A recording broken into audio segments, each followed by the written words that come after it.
What's coming will make 2008 look like a warm-up. They told you 2008 was the worst it could get, but what's coming now might make that look like a rehearsal.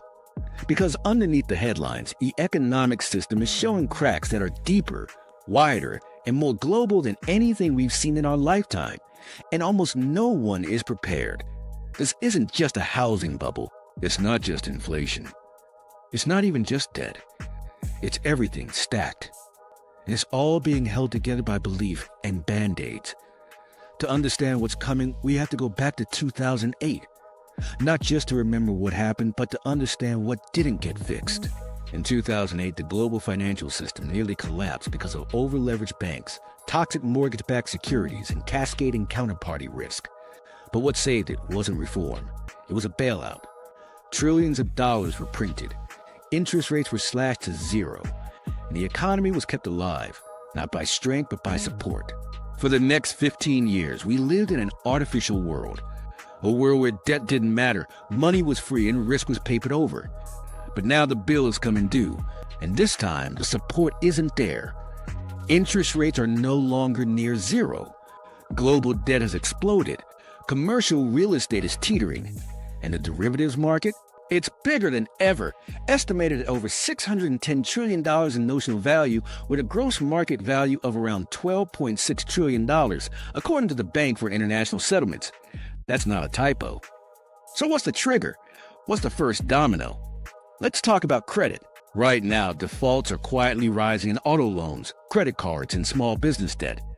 Consumer delinquencies are back at levels we haven't seen since, yes, 2008. But that's just the beginning. The commercial real estate sector is sitting on billions in loans that were issued during the free money era. Those loans are now rolling over at triple the interest rate. Office vacancy rates in major U.S. cities are already at record highs. Buildings that were once worth $100 million are now being sold for half that or less. And when these loans default, who eats the loss? Banks, especially small and mid-tier banks that are already under pressure. Think Silicon Valley Bank. Think Signature. Those weren't isolated incidents, they were previews. And here's the part almost no one is talking about. The bond market, the very thing that holds government finances together, is flashing red. U.S. Treasury auctions have been weaker than expected. Foreign demand is fading. And the only thing keeping yields from spiking further is the hope that the Fed will pivot. But if inflation persists or reaccelerates, that pivot may never come. So what happens when the market realizes that rates aren't going back down? That the old era is gone for good? You get a reset, not of policy, but a belief. And when belief dies, so does stability. Let's pause here, because this isn't about fear. It's about awareness. The 2008 crisis came from within the system, banks blowing up their own foundations. But the next one? It might come from everywhere at once. Credit stress, sovereign debt crises, currency devaluation, derivatives exposure, real estate collapse, consumer default, political instability. It's not one fire. It's a forest waiting for a spark, and we're standing in the middle of it. Here's the open loop I promised. There's one signal, one single data point that, when it flips, could mean the system is finally snapping. It's called the reverse repo drain. Right now, financial institutions are pulling billions from the Fed's overnight reverse repo facility, a sign that liquidity is drying up, and fast. In 2008, liquidity vanished almost overnight. Credit stopped moving. Markets froze. Lehman fell. And panic took over. The reverse repo drain is happening quietly. But when it hits a certain level, and the Fed can't plug it anymore, we're back in free fall. But this time, there's no rate cuts to zero. There's no QE bazooka. There's just impact. Here's where we layer in the emotion. Think about what this means in human terms. Retirement accounts cut in half. Entire sectors wiped out. Small businesses erased. Governments scrambling to reassure a public that no longer believes them. And behind closed doors, the wealthy have already moved. They rotated into private assets, cash flow real estate, gold, commodities, even farmland. They've offshored accounts. They've rewired portfolios.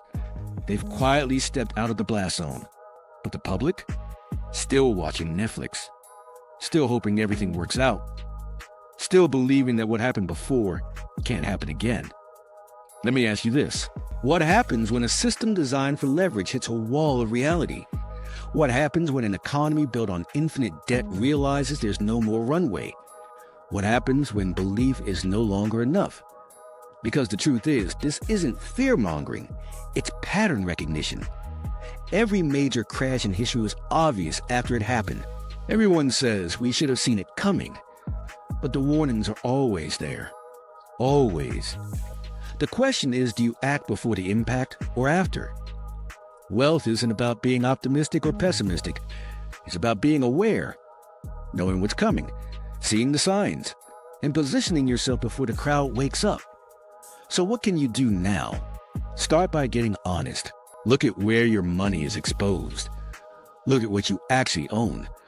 Look at what happens if your income stops tomorrow. Then ask, where does your safety come from? Not hope, not headlines, but assets, liquidity, real leverage. Because if 2008 was the warm-up, this time might be the real event. And no one's coming to save you. If you're ready to see clearly and move strategically, subscribe. At Wealth Signal, we're not here to sell fear. We're here to decode the system, track the shifts, and help you stay ahead while there's still time. But here's where it gets even more alarming. A growing number of financial insiders are quietly shifting assets into hard money. Not just gold, but rare assets, decentralized stores of value, and real estate far from economic centers. Why? Because they're betting that what's coming will be worse than anything modern markets have ever seen. They aren't just hedging. They're preparing for a reset. And this isn't just about fear. It's about power. During every major crisis in history, there's a massive transfer of wealth from those who panic to those who prepare. If you study what happened in 1929, 1971, 2008, the same pattern repeats. Those with foresight and access buy low when panic hits, and they emerge as a new financial elite once the dust settles. It's not a coincidence. It's engineered positioning. Even now, while headlines distract the public with political theater and surface-level news, deep structural shifts are happening behind the scenes. Corporate debt is ballooning. Interest payments on U.S. debt are spiraling. And retail investors, the average person, is being lulled into a sense of security by short-term rallies that don't reflect the underlying rot. Ask yourself, if the economy is doing so well, why are major firms like J.P. Morgan and Goldman Sachs preparing for increased defaults and liquidity tightening? Why are central banks buying gold at the fastest rate in over 50 years? And why are billionaires quietly exiting public markets and moving into private wealth preservation vehicles? Because they know. They know the real storm hasn't hit yet. And if you're watching this, you still have time. Time to position. Time to protect. Time to profit, not from chaos, but from clarity. You don't need to be a victim of the next collapse. You can be one of the few who saw it coming and moved early. So if you're serious about navigating what's coming and building real financial resilience in the process, make sure you're subscribed. We break the silence here. We expose what others won't, and we do it with precision. This is Wealth Signal.